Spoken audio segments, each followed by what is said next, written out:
Oh, hey, Brian, I have a great idea for the gym interview. We should tell him when Harry finally gets to see the inside of Arthur Langtry's office, he should look to the side and there should be a display of bottle caps. Adam, this isn't a pitch meeting. It's an interview. We don't tell him how to write the story. Yeah, I guess you're right. But if he did have a collection of bottle caps in his office, it should totally have an empty space that has a placeholder thing that says Max Dark. Yes, and then Harry should rummage around in his pocket and pull out a bottle cap and flick it over to the Merlin. Merlin's going to look at it, scowl, and show it to Harry, and it says Max Pale.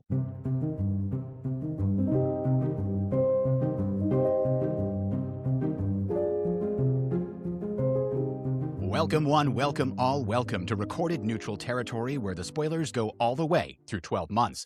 I'm Adam Ruzzo, and with me, as always, is the editor for The Arcane. It's Brian O'Reilly. Christ, Susan, this isn't the New York Times. I don't care if the witness is lying. They're all lying. Chief, I am the witness. I didn't make this up. Yeah, I know. It really happened, and you were really there. Wink. Brian, did you just say the word wink? It's an audio medium, Adam. I can't imply a wink. I'm not a subtext professional. That's fair. But that brings us to our special guest today, the subtext professional himself. It's Mr. Jim Butcher. Welcome, sir. Hello.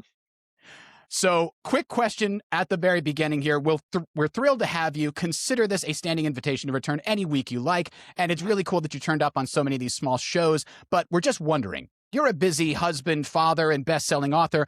We're a tiny year-old podcast that only reaches folks that you've already got as diehard fans. How'd we get you? Well, mainly the name. I got to respect your pun game, yeah.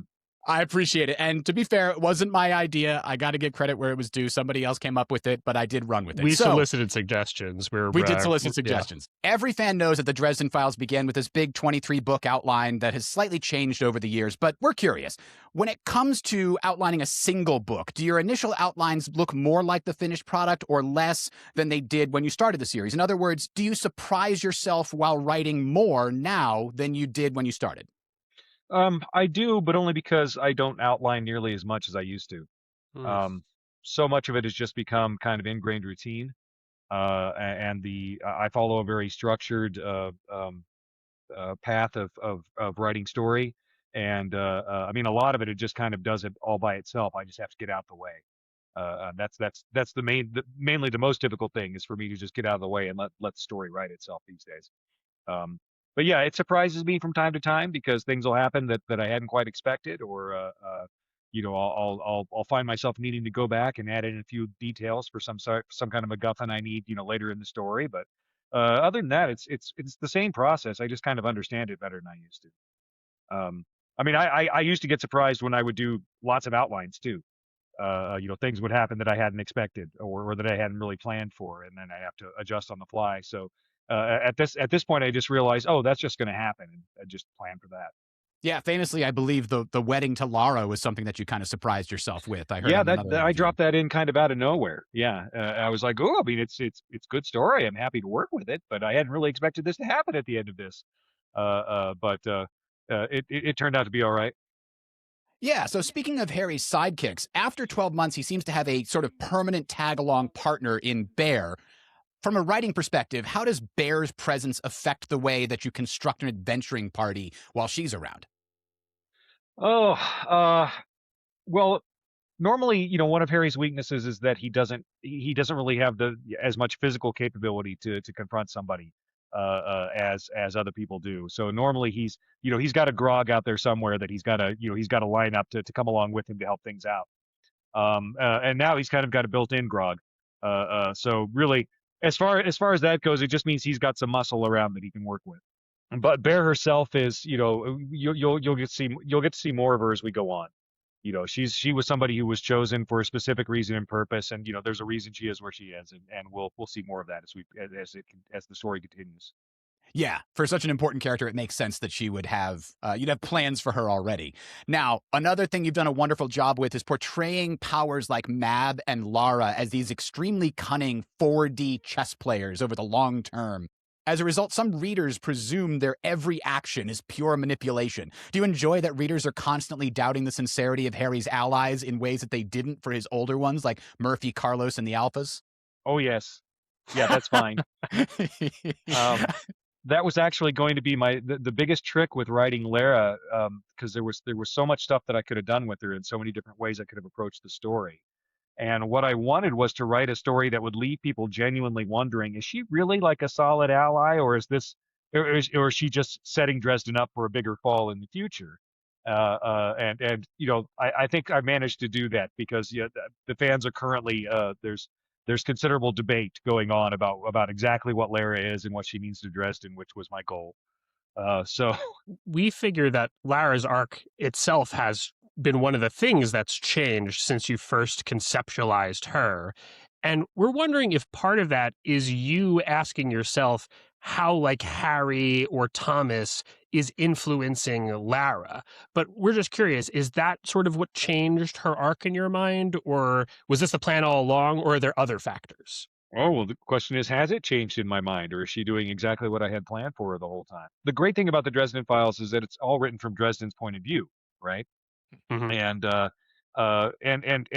let's face it, wisdom is Harry's dump stat, and that has been true, from the beginning of the series, in many ways. And it's always the thing that he doesn't realize that's about to come bite him. The thing that he doesn't know is in play.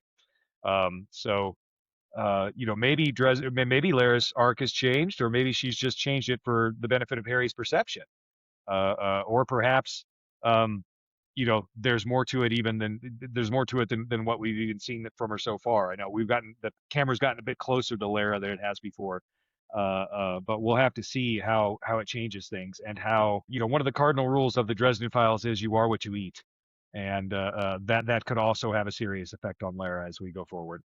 Yeah, we didn't think we'd get a totally straight answer on that one, but we do appreciate the that Oh because yeah. No, it's no, definitely I a big can't give you question. straight answers. That's not Mhm. my job. It's not my job to give you Of straight course answers. not. I mean, even people, there's a whole page of people, with the word of Jim that people have online somewhere. Oh, And we've it's like, studied it. We okay, are yeah, we and it's have like, okay, PhD in that now. and it's fine so long as you understand that Jim's an unreliable narrator. Mhm. Correct. I'm going to say whatever's best for the story, not necessarily what's true. Yeah. When it comes to Lara, I think Brian and I had a conversation, and we ended up like 80% she's probably reliable, 20% this might be manipulation. I think 20% is both of us want her to be the good guy. So who knows? Uh-huh. Anyway, you've introduced a lot of characters over the years. Did you ever have a character that you knew you wanted to introduce, but you struggled to figure out where and when to do it? I mean, yeah, there's always issues with characters like that. And honestly, it's not so much that I struggled with where and when to do it, as long as I just kind of made choices. And you kind of always want to bring characters in on points where they're going to make a good impression, when they first come in. That's kind of the big trick of introducing characters, is having them show up and do something cool. And that way you know who they are, because the character gets to demonstrate it. Right. A strong And first that's impression. yeah, and that's by far the best way to bring your character in, is on that characteristic entry action. Yeah, I think Michael's introduction is probably one of my favorites in any book. The way that he Thank you. and Harry have that banter right away that indicates that they've had some kind of a long relationship that you're kind of jumping in the middle of feels perfect to me. But Brian has some more questions deeper on the history of the series. Yeah, the 12 months sparked a couple deep lore questions that we're hoping they won't spoil anything, so you could answer them. So Okay. here's the big one, the burning question. So we heard a lot about White Court history. Was Helen of Troy a White Court vampire? Oh, The face that launched 1,000 ships. wow, that would work really well if she was. We kind of looked at the timeline and said, I'm trying to think about yeah, exactly. I'm trying to think about the historical timing of that and whether it's doable or not. We were also wondering. I think Troy was around 900 or 1000 BCE, and I think that was implied that the sort of history that Harry was learning about in 12 months was occurring about 12 or 13th century BCE. Yeah, around in there. Yeah, early days of Rome. Early days of Rome, proto Rome. Yeah, actually, that would work out really well, and it would explain so much. Yeah. Well, I tell you what, I'll have to go back and look at my historical timeline and see. And but if so, I mean, it works perfectly, and then you guys can have made something canon. Ah. Amazing. Yeah, But yeah. I was curious in your mind, like the Sorcerer Kings you're talking about, did that like cause the Bronze Age collapse, or like are they responsible for some calamity in the past, or Almost certainly. okay.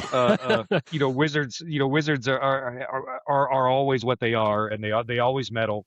They're always investigating things they ought not to be investigating if they knew what was good for them. And the formation of the White Court happened because those wizards were investigating things that they shouldn't have been investigating. But yeah, I mean, just in terms of history, wizards have had a lot to do with things until the Middle Ages or so. The White Council was formed. Merlin was kind of behind the forming of the White Council, and because he had sort of learned his lesson with Camelot, and because things had gone horribly. So one of the tenets of the White Council is we don't get involved in politics. That's kind of one of their guiding baselines. Yeah. But if only because Merlin was like, okay, I had the best of intentions and a lot of resources and really got to play this exactly the way I wanted to, and it still didn't work out. Maybe we shouldn't be involved. Was sort of the history of the Dresden Files. But going back before that, yeah, they were involved in things over and over again. They were a critical part of the fall of Rome. I would imagine that the end of the Bronze Age, and the sea peoples that came along and wrecked European and Mediterranean cultures for a while may well have been something that they were involved in also. It does sound like exactly the sort of thing they would be doing. So one of the other things you were curious about is, like you said, after the Middle Ages, wizards, in some way learned to take a step back. Funnily enough, that kind of lines up with the sort of end of the Middle Ages period with one of the Starborn cycles, like the one in the 1300s. Did that have anything to do with that? Or like with the start of the Renaissance? Did that cycle have anything to do with that? The cyclical wizard apocalypse? Yeah, it kind of does. Okay, sure. Yeah, that's a big one. It's just that most people are they die and forget all about it. 600 years later, how much do we really know about things that happened 600 years ago? We don't. We have we have records, we have some ideas, we have what was preserved by the winners. But how much do we really know about things that were happening in the 14th century? It's certainly not like we know the world that we're moving through today. But yeah, the Wizard Apocalypse is one of those things that sets the world on its ear every time it happens. And you mentioned Camelot before, so we caught something in Grave Peril that was I just have to ask. So in the flashback, Leia is doing her bloodletting thing with Harry in what you basically describe as a crystal cave. Mm-hmm. Is that the crystal cave? Well, I think it was a crystal cave. That's just sort of something that a lot of practitioners have. Okay. Crystals are well known to be attuned with magical energies, and if you've got yourself a nice crystal cave, you've essentially got a great big battery to draw upon to do fun things with your magic. So it's not like that was the only one. It's just a question of where you're going to find them. The biggest one right now that we know of is in Mexico, and that's the one that I used as the artist reference for the cover for what the crystal should look like, except green instead of white, because those are white crystals. So that would be like super powerful, good magic area. From the white quartz crystals, and then there's other ones too, like the ones that are closer to volcanoes. You can wind up with black crystals and so on. So, there's all kinds of fun stuff we can do with that. I don't know if it's ever going to take place as part of the Dresden Files. It's more kind of a character based thing than necessarily straight up magical resource gathering. But if we did a video game, though, that it was totally be a big part of it. Yeah. Yeah. I mean, and I just want to take one shot in the dark here. And, I don't want to put you on the spot too bad, but in Cold Days, Harry guesses some of Mother Winter's names. And I don't want to guess any of Mother Winter's names. I don't want to get that heat. But right. I'd like to guess one of Mab's names. Because we picked up what we thought was sort of some crow imagery in her black talon or black nailed, black dress form that's either like battle or judgment. So would Matt potentially answer to Morrigan or Bav? The Morrigan is the Morrigan is a tripartite goddess. Yes. And so in that she lines up with that, in terms of that's the way all the queens are. That they were, I mean, they were originally formed from essentially Hecate split herself apart into various pieces in order to get some balance struck up in the world. She was one of the last responsible deities that was running around. Who thought she needed to actually do her job of looking out for humanity and balancing certain primal forces and so on. Especially as a Titan, she was one of the last Titans as well. But it wouldn't be that she would answer specifically to Morrigan, although that would be a name that would be kind of part of her portfolio. The Morrigan's mantle is something that got passed on to the queens of the Fae. And so they're the ones who are wielding it, although it's been split up into bits. Jim, that was an awesome answer. Thank you so much for that. That's Sure. incredible. Cool. So you mentioned the triune goddess thing there, Jim. So when you're talking about like Hecate, like is that do you consider her to be the like triune goddess, or are all of those in your mind like different things? Like to what extent is the triune goddess like one figure that appears in a lot of religions, and to what extent are they distinct to you? For purposes of the Dresden Files story, yes, because it's set in the West and it's dominated by Western folklore. I mean, as far as being the oldest tripartite goddess, no, I don't think that's true at all. I think that stuff goes back into antiquity farther than we can track via written record.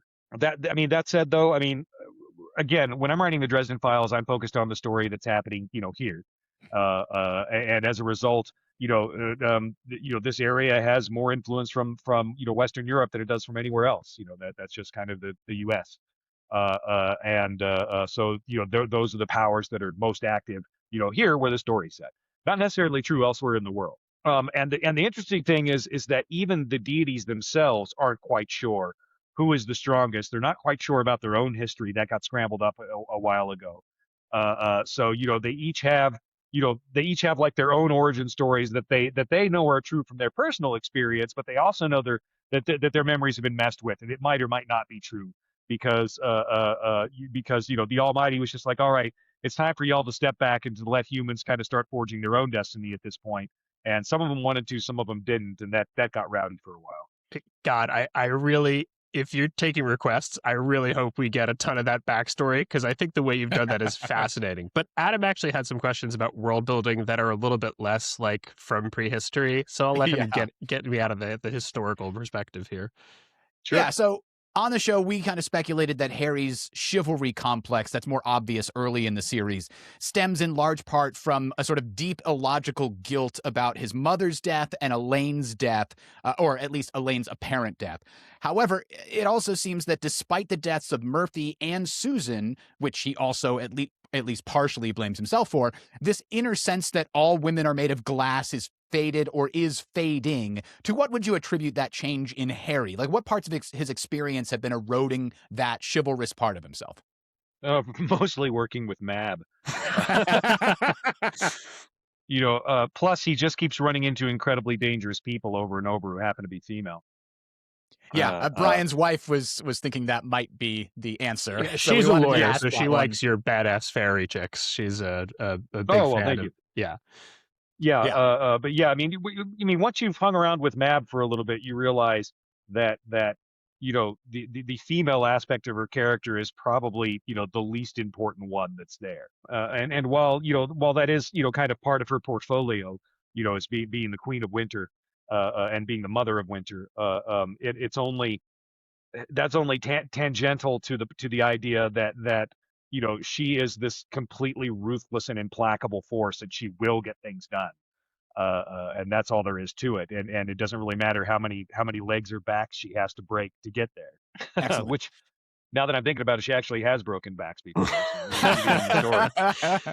Now, another thing that we've been, because we're still on the early books here, and one of our questions that we talk extensively about is whether Morgan's depth that we see later in the series, especially revealed by the journal microfiction, is that something that you always had in mind for his character? Because in Stormfront, he's portrayed from Harry's perspective as a very one-dimensional antagonist. Oh yeah, from Harry's perspective, he is. I mean, I always wanted to do that with the character. I had no idea how when I was getting started, to do that more complex stuff. That was stuff I had to learn as I kept going. But his backstory was always, okay, this is not who he is, but it's who Harry sees. And most of the characters in the story, Harry does not have a clear view of. He has his view of. I don't think there's really anybody in the Dresden Files who actually is, in my head, the way Harry sees them in his, with the possible exception of Bob. Bob the Skull might be pretty accurate. But I mean, Dresden is this guy who's he's kind of got a few of his own issues, and that colors things that as he sees them, and his life experience has been fairly extreme, and that colors things, and it very much is a book that's being told from a point of view, and it's a point of view that is sort of slowly changing. I mean, his view of the Wardens was as one-dimensional bad guys before, and now his view of them after having been one for a while and fought beside them for a while and worked with them and against them, in both cases. His view now is like, oh wow, they've got a really unenviable job that is really, really difficult to do and is also necessary and also horrible. And so he has sort of a different point of view on who they are, although he still doesn't want them chopping people's heads off. But that's something that for the Wardens is a reasonable course of action, and he's getting to the point in his life now where he's kind of looking around going, oh, there's a reason all this horrible stuff exists that I was so furious about when I was younger. It's not to make it any less horrible, but I understand.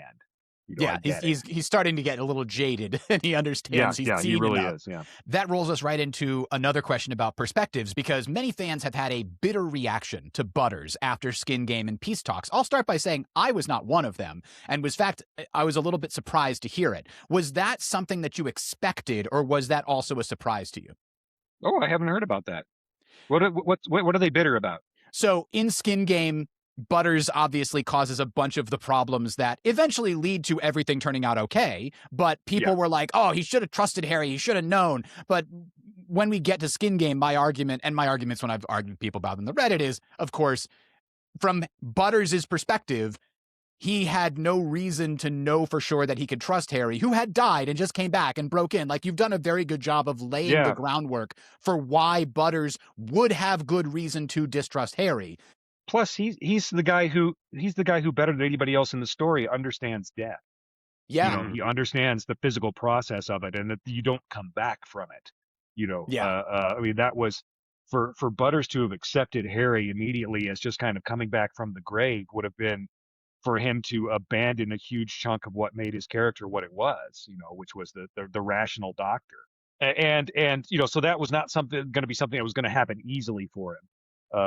Plus he was sort of a great little kind of mini antagonist to have on board for a while, which was it was a lot of fun. Plus he's in this place where, Butters is relying upon this, the magic that he's learning, and kind of being facilitated by this skull that he's got going with him.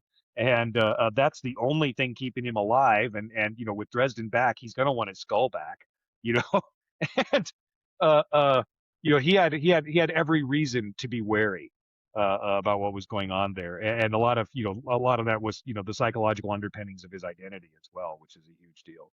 I think a lot of fans also sort of had trouble reconciling that after changes, it feels like everybody else who's in Harry's kind of posse, their life gets worse. Like Molly, Karen, their lives get worse.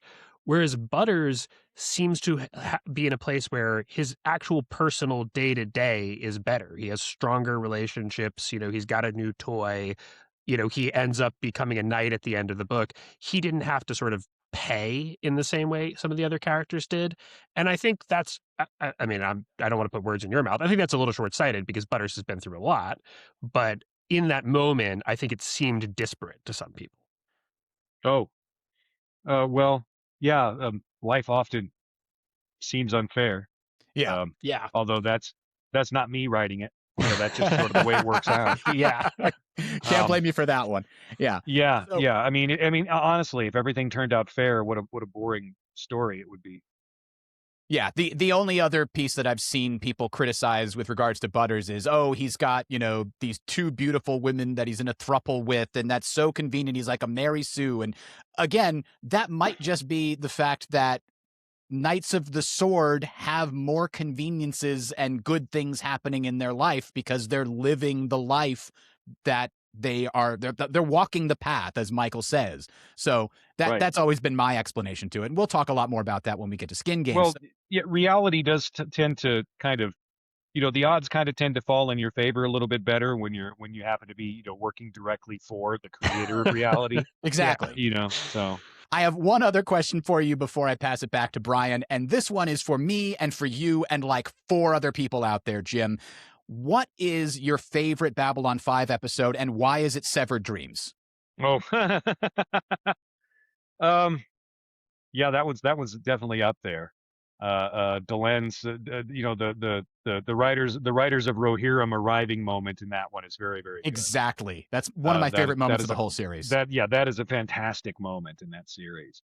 Although I would say my favorite episode is the one where the shadows come for Centauri Prime, and Londo, and Londo has dealt with Mr. Morden by that point, and Veer's gotten to wave goodbye to him. And then when Londo turns to when Veer points out to him, there's one thing touched by the shadows left on the planet, and points at Londo, and Londo's like, "Here, take this sword and kill me, and show them the evidence." It's like, damn, that is some straight up hero stuff right there. Londo Mollari is the best villain, I think, in modern sci-fi, because most of the people I talk to will say Londo's not a villain. Oh, he's absolutely a villain, structurally speaking. You could call the whole series the fall of Londo Mollari. Everything bad that happens in Babylon 5 happens because Londo's behind it somewhere. Yeah, he's making the wrong choices in there. Yeah, he is. He's making terrible choices. And but that show at that moment, demonstrating who that character was, that was also very high up on my list of best episodes. Yeah, and for anybody out there who hasn't seen it, go watch it. It's so good. Mr. Morden, you mentioned, has always in my head been the face and voice of Nicodemus, because he's very much so slimy and self-assured. All right, Brian, that's enough of my own pet project. Why don't you talk to us a little more about the world building? Yeah, I gotta drag us back to your work, Jim. I'm sorry. Okay. So you did an AMA a few weeks ago that we participated in, and thank you for answering those questions. But one question was, what questions are people not asking you? And your answer was, why are people so close-lipped about the outsiders? So that's a good question. And on a completely unrelated note, why are people so close-lipped about the outsiders? Because the more you know about them, the more connected they are to you. Oh, interesting. So is that the reason why, if you know a lot about them, you might have like corner hounds coming after you? You might have corner hounds coming after you. You might, your dreams might be haunted by horrible visions. You might be hardly ever sleeping and having other, horrible psychic pressures being put upon you because these creatures are near you and close to you. Just the fact of just sharing that they exist with people, can put them at, strictly speaking, can put them at risk. So a lot of parallels to the Venatori, the Lara and Thomas. To the Oblivion War. Yeah, I mean, because it works in a similar way. Yeah, the Oblivion War is something that's happening in the Dresden Files where there are a number of these ancient beings who are incredibly destructive and terrible, and they're kind of from our oldest stories, and we barely remember them anymore. And the idea is that as soon as everybody on Earth has forgotten one of these beings, then they are deleted from the record so that nobody can remember them anymore. And once that's done, they've been kind of cut free from Earth, and they can't come mess with us, ever again. And that's what and that's what the archives role in the Oblivion War is to be able to go, okay, I can make sure there's none of this in the written record anywhere. Right now, I delete it from my memory, and they're locked away. They're gone because she's always the last tie. But yeah, and the outsiders work in much the same way. The more that you know about them, the more. There was just extreme panic over Lovecraft writing, just out and out writing about the outsiders, back at the beginning of the 20th century. The White Council completely flipped out about that one, and he did not die a natural death in the story world.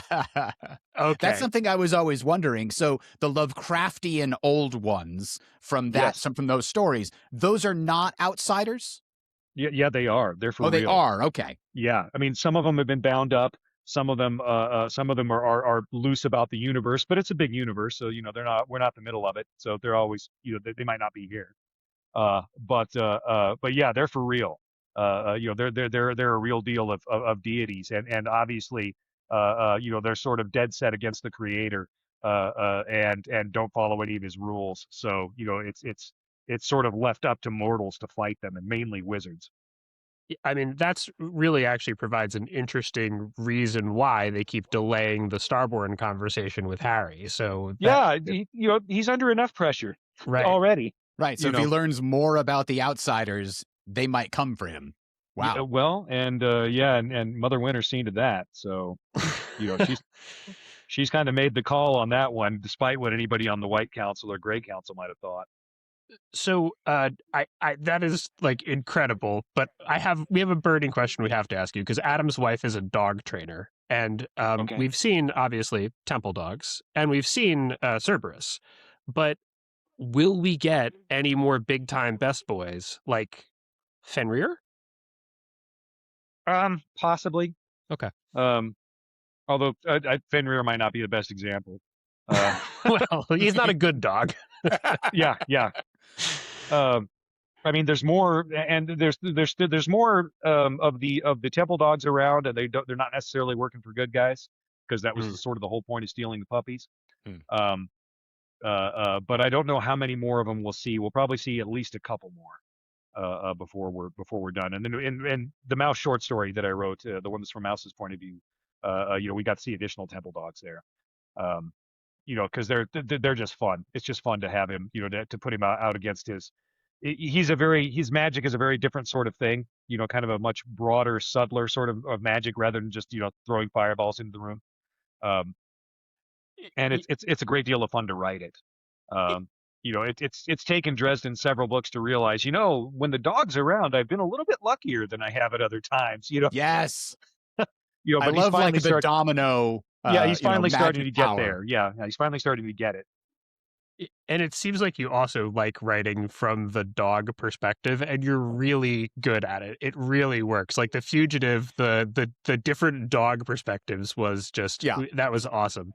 I'm curious, because you think about like your background characters, it seems so much. Do you know like how Guard or Freitas like became a Valkyrie, or like what made them, get some of the important jobs that they get? Like, is that something you think about? Freitas, let's see. Freitas became a Valkyrie. She was in her village, and it was the men were off of Viking, and it was attacked by a different clan. And they were starving, and they were besieged for a while and starving, and she was she was one of the people leading the defense, and died like a Viking, and so was picked up as a Valkyrie. Guard served as a soldier. She was working for her father. I think Guard's from Sweden. And she was a shield maiden, although her father didn't want her to be. But when he died, she went on a vengeance trek, and slaughtering everybody who had betrayed her father. And sort of she hunted them down one at a time over the course of years, and then died, slaying the last one. And Odin was like, that was appropriate. Bring her on in. There were different characters like that, and then Bear. Well, I'll let y'all look up Brunhilde's story yourselves. Well, that answers one of our other questions. So yeah, that answers the first question. Like, do you know more about your backstory? Let me give you the whole history. So yeah, that's really cool. Yeah, I mean, it's all stuff that I just sort of take note of while I'm doing the characters and so on, and it's not terribly important as far as the active story goes, but it's all stuff that I have to know as a writer, so that I can have characters make informed and unique decisions, that make sense for them and are special to them. And I'm curious about another like sort of backstory thing that I don't know if I'm just reading too much into it, but I was really interested that you picked the Fellowship of Saint Brigid specifically, is that associated with the the fairy courts at all, specifically like summer? The various saints of the Catholic Church, the ones who were actually out doing saint things Hmm. and performing miracles and so on, were for real. And their power comes from a combination of magic and faith united together. Um, Saint Bridget was a powerful sorceress and a figure of faith, and also she kind of segued from being a patron goddess of Ireland into being the patron saint, one of the patron saints of Ireland. And so she is kind of she's one of the deities who was like, okay, you know what, I can get on board with this humanity stuff. She was one of the ones who played along with Odin kind of did the same thing. He's like, I still want to continue helping humanity, but I also can't get involved. I don't want to play exactly by this guy's rules. I don't want to become a saint, and I can't get involved in that way. So he had to kind of come up with his own way to continue being involved in protecting the human race while still following the rules that the guidelines for deities that got laid out sometime in the early in the early centuries after Christ. Your command of your surrounding lore and history is just phenomenal. And it's part of the reason why we love the book so much, because you can just see how deftly you're weaving this stuff in. But we're curious. It sounds like a lot of this stuff probably comes from at least things you had a vague sort of notion of, like, Arthurian lore when you were growing up. But what's the topic that you needed to do the most research on before you included it? Probably just magic itself. I had to figure out how I was going to do magic and make it distinct from magic I'd seen before in other series, from Dungeons and Dragons magic, from just sort of the random magic you see wizards using in movies from the 80s, the old sword and sorcery flicks. I knew that I didn't want magic to be kind of its own semi-conscious force. I wanted it to be something that you weren't a shaman to use magic. You were more of an engineer. Putting magic together, of distinct forces that you could quantify and knew about, and that as long as you knew how the rules worked, you could do some really nifty things, much like engineers do. Yeah. Yeah. So it was actually going and researching magic and finding various magical traditions that would support that kind of magic use. That was, that was a big deal, because a lot of magic stuff is mixed in with faith, just depending on who's practicing it, and I wanted something that was a little bit distinct from that. So it was a matter of researching different magical traditions and finding those points of engineering style magic that exist in all of them, and saying, okay, this is going to be great for story. This is going to be great for story. This is going to be great for story, and just sort of picking from the various traditions the aspects that I wanted to use. I mean, talking about the magic system is one of the things that I think our listeners are always most interested in. Whenever we ask questions about what they think about it, it gets a ton of engagement. So I think you did an awesome job setting that up, because it's created a really fertile ground for discussion of not just how that engineering process works, but also how that faith process plays a role in it. It really comes across Right. for us. Yeah. And I always wanted faith to have real power in the Dresden Files universe. Yeah. Because if I was going to run around with all these supernatural horrors, I was like, okay, if there's all this bad guy stuff running around, there's got to be some good guy stuff too. And so and I decided to root that essentially in human belief and things that are beyond ourselves. And so faith was the obvious answer for that. And it's a great bit of writing. And Adam actually has a couple other questions we wanted to ask you about writing the series and sort of, how you do it so effectively. Yeah, I've actually been reading a bunch of RPG books. I know that you've played, tabletop RPGs in the past. And it occurred to me when I'm reading like the DM sections, the Dungeon Master or the Game Master sections of these books, that a lot of the advice that's in there is in part advice on how to tell a good story, how to craft a good story. Do you think being a game master of a tabletop RPG would improve somebody's writing, or vice versa? Do you have any experience with that? If you started applying your lessons to what you learned about writing a good story to D&D games, then yeah, absolutely. And then if it goes a little bit less the other way, if only because when you're running a D&D game, it's not a solo creative effort, it's a group creative effort.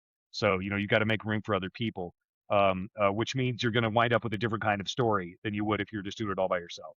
But that said, I mean, I think being a storyteller makes you a very good GM. I mean, whenever I run games, I'm always, cliffhanging sessions at the end of the session rather than finding out what happens next. And, I'm doing, summaries at the beginning of every session. This is what happened last session. Here's what that meant within the greater context of the story, to get everybody oriented on what's going on. Yeah, I mean, I think if you're a writer, you could be a very, very good storyteller. Although there's also limits because of taking writing to gameplay, because those other people get involved. So no matter what you do, some player, no matter how great your plan is, some player is going to throw you off, and completely derail the plan that you had. And then you're going to find yourself frantically building story worlds 6 inches in front of the player's toes as they go in the wrong direction, because that's the way. There, yeah, that's the way role-playing games work. But it's super, super useful for world building because you never know what the players are going to do. So, before whenever I'm starting a new series, I almost always try and run at least one game in the story world, and then that way. When the players go off and start doing things, I have to build things that I hadn't thought about and that I hadn't considered before. I mean, it was like that for the Dresden Files too. I ran a makeshift Dresden Files game out of Dungeons and Dragons 3rd edition. But early on, when I was just sort of getting started on the stories, and it was, the characters were all these characters around Chicago, so it was like the guy who could see far enough into the future to always read the Blitz. That was the football player, and he was the fighter, and he was better at hitting things because he could just see a little bit into the future and so on. It was characters like that. The ER nurse who, when she was on triage, things seemed to go ideally for everyone. That was the cleric who was the healer. And so we sort of went through, and it was all characters like that. The chemistry student who was 1/16 Native American, but it was the important 16th. And so he could communicate with like spirits and stuff like that. And he just thought he'd been having too much LSD, That's brilliant. I never thought of using that to flesh out the world that way. Yeah. And then when they start taking off through Chicago, they're doing things that I hadn't anticipated. Now I've got to go learn about new areas of the city and new portions of how it should function. It was the Underdark came, that I've written in the Dresden Files, for Undertown, came from that game, and it's been like that for some of my other series as well. So I always try and run a game there so that the players do, they make weird choices, and then I've got to figure out what are we doing now, and that's always, it's a creative challenge, and I think it adds a lot of energy for me personally, creatively, to the stuff that I'm working on. That's super cool. I now want to take you way back to the early 2000s, because we're talking about grave peril right now in our podcast. And one of my favorite jokes is when the Red Court vampire Kelly Hamilton is revealed to be on a diet, and Harry says, "Make hers a blood light." So which came first, the narrative idea that Kyle would have a crazy sister on a diet, or the joke about it? I don't even know. I mean, back then when I was writing characters, that was when I was working full time, and doing the writing, and going to school.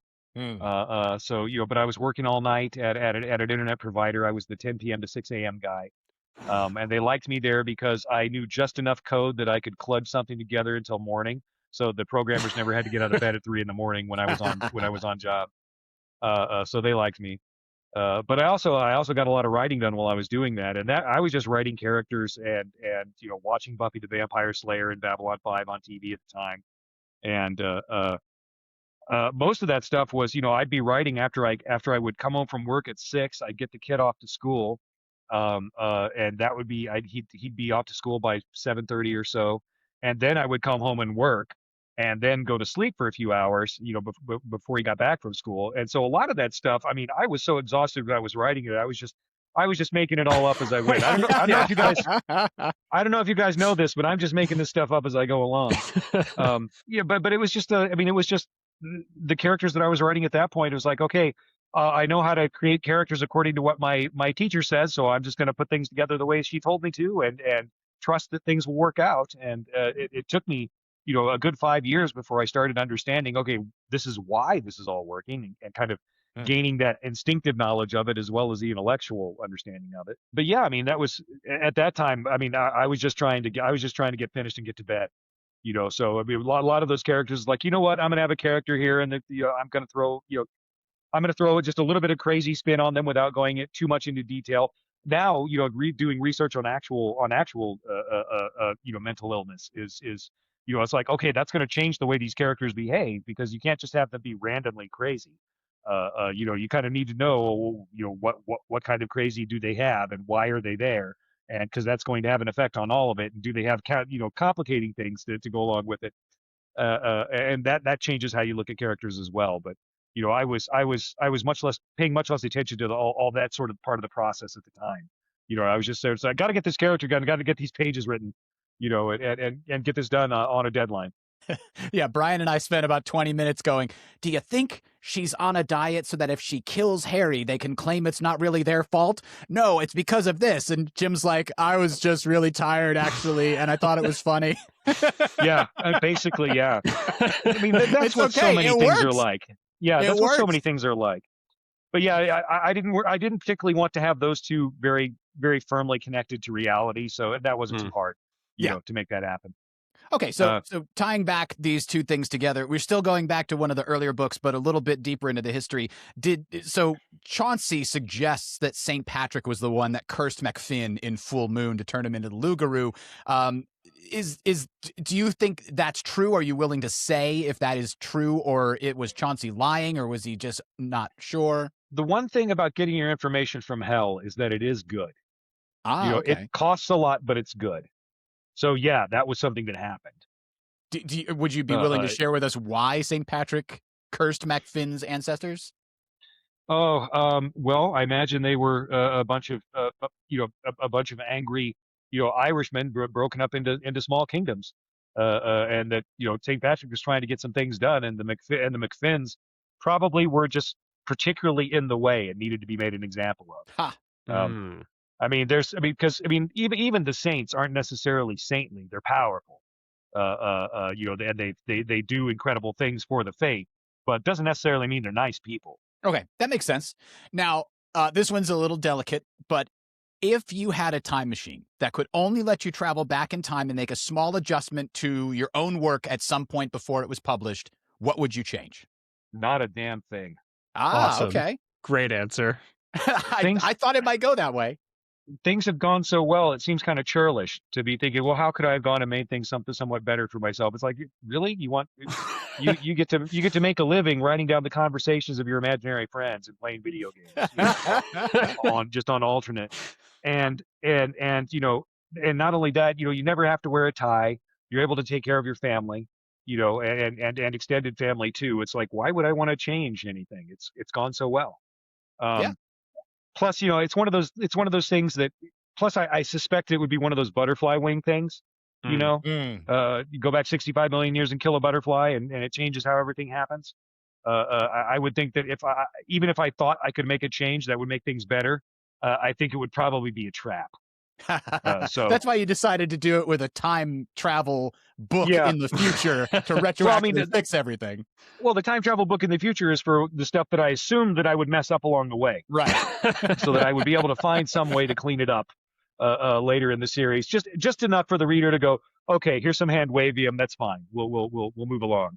But there's lots of stuff that's going on in the series that are things that are still hanging. And some of them I planned for the time travel book, and some of them I didn't, but they're going to fit there. So, that'll be fun. All right, excellent. I've got one last question here. One thing I've noticed is that sometimes there's an unusual word choice or just a rare word that's put in there. One example is incipient in Skin Game. That taught me the word incipient when Uriel calls Butters an incipient knight to deal with the former Denarian. And then another one that I really liked, even though I already knew what it was defenestration in 12 Months. Do you just like, hey, you know what? This is a really cool word. I want to put this in here so I widen people's vocabularies. Sometimes I just like words. Yeah. Defenestrate's one of my favorite words. That's a great one. It's a great verb. I saw a lot of people learning what Merlons and Krenels were for the first time as well in Yeah. the subreddit. Yep. Because that's what they called. That's what you got to do. Yeah. And so I had to go out and learn that stuff. And I started trying to learn shipboard language for the Cinder Spires books. For those. Wow. But that is way too complex. I mean, that's something that you have to go immerse yourself in that environment for a while if you really want to learn everything you need to know about sailing ship jargon. Because wow, it is so specific. Yeah, I sail and I don't even know half the vocabulary, so that's Right. I heartily agree there. So, I'm curious about Castle Dresden. It's a castle that Merlin built. There's kind of famously one of those, and there's a few versions of the Vortigern's trying to build a castle. There's dragons underneath its story. Is that castle? Gosh, I don't know. I mean, honestly, I'm not deep enough into Arthurian lore to know if if Merlin actually had his own castle. I would just assume that if I was going to be writing Merlin and he was going to be around for a good long while, which 300, 400 years is pretty typical for a wizard, that he would probably have one at some point. But yeah, maybe even more than one. That's why I would, could Yeah, be any yeah. number of them that he put up all over the place. No, I'm not So- laying any claim to any specific lore castle in that. I try not to do that too much, except with the very biggest lore things, Excalibur, for Right. example. And one thing that we got from a reader that's a lore question on a totally different note is we learned so much about the White Court in 12 months. And the rules, as far as we know them, are when an incipient White Court vampire loses their virginity, they either kill their lover or they kill their demon, except for Connie. So what's the status of Connie's hunger? Like, what's actually going on with that embedded outsider thing? Dug in really hard, but she might be able to get out. She might be able to get out of it if she wants to. Okay. So it is still around for now, at least. It is, but it's not blended with her quite the same way as it is with other White Court vampires, which is why her father was so upset about it. And is that why she can feed off of Erwin without any getting burned? Because they do appear to love each other very much. And she has a lot more choice about things too. Okay. So she never gets to a point where the hunger just takes over. It doesn't have that kind of control over it. Although Erwin's a very unique case. In terms of what kind of food he provides for a white court vampire. For a hunger. But he's much more connected to the natural world than the average person. So it's more. It's less that he's being fed on and more that everything around him as well as him is being fed on. And so he doesn't really take the psychic damage from it that he would otherwise. Okay, that's really cool. I'm sorry to be jumping so much, but we just had a few things that were just like burning questions for us and the readers. We did sure. Fistful of Warlocks about a month ago to analyze it. We both loved it. Like, I think you kill the Weird West setting. It's just awesome. Definitely one of the best short stories. That would be fun. To write one of Lucio and Earp and Doc Holliday rolling around the Wild West fighting evil. That would be great. Oh my God, please. But one question about it. So I loved when you brought up the Thule Society and tying Kemmler to that. I was like, oh my God, that's genius. So in our history, the Thule Society is like a little bit involved in Nazism eventually. Like there's a transitory, way that goes. So we know Kemmler was involved in World War I. Does that mean that he also kind of maybe started World War II? Yeah, they didn't finish him off until 1950 something, finally, because he kept coming back from the dead. Being a necromancer, that's kind of what they do. Right. But he was involved in it, but only in as much as he had a bunch of underlings who were out meddling and doing things. The Thule Society was always kind of his own little court of useful idiots that he could push around to do things for him. And by offering them tidbits of magic that wasn't really very impressive by his standards, But they got involved. They got involved with the Nazis, and the Nazis had they had a considerable amount of magical power going for them. They had a number of demon summoners who were doing things. The very first Dresden Files short story I wrote was about the 83rd Airborne. I think it was 83rd. I think it's 83rd Airborne. Going up against this German castle where there's a demon summoner holed up, and Klaus the Toymaker signs on with their unit, and that was the very first Dresden short story I wrote. I had no idea that was the first one. That was extremely cool. Unless you count the ones that were Nick Christian short stories that were the original Dresden Files. It was starred Nick Christian, but it was set in Kansas City, and I wound up changing it, changing that and making Nick Christian kind of my precursor character to Dresden, which is what he was, in actual life. Right. But setting him up as a mentor for Harry because I'd learned some things by then about what I wanted to do with. All right, I think that's all we've got time for here. Jim has got to go. He's busy writing Mirror, Mirror, people. But one last question for you, Jim. We did our best to come up with questions that you haven't been asked a dozen times in the last few months that you've been on this press tour. How'd we do? Give us a letter grade. Did great. Lots of cool questions. Some of the stuff I don't know the answer until I'm giving it. I always enjoy taking questions because it makes me think about new things. All right. Well, glad to be of assistance. Thank you again so much for joining us, and we hope to see you again sometime. All right. Thank you Take very care, much, y'all. Pleasure. Bye-bye. God, Adam. I mean, he did say excellent, but he didn't give a letter grade. I hope we're getting him back for Mirror, Mirror. That's going to be the big test. He'll forget about us by then. Don't worry about it. And then he'll see the name again and laugh. So that's going to be the way we do it. But we have to ask you guys, our audience, of all of the answers we got for Jim, are there any of those answers that we should talk about more? And do you have any specific theories we should discuss based on things that Jim said? Please, let us know, and we'd love to talk about it next time. Yeah, you can send those questions to mac@rnt.fm, and we'll see you next week for Grave Peril when we'll have more questions for Bob. Thanks for listening. Please direct any questions or topic suggestions to mac@rnt.fm. That's mac@rnt.fm.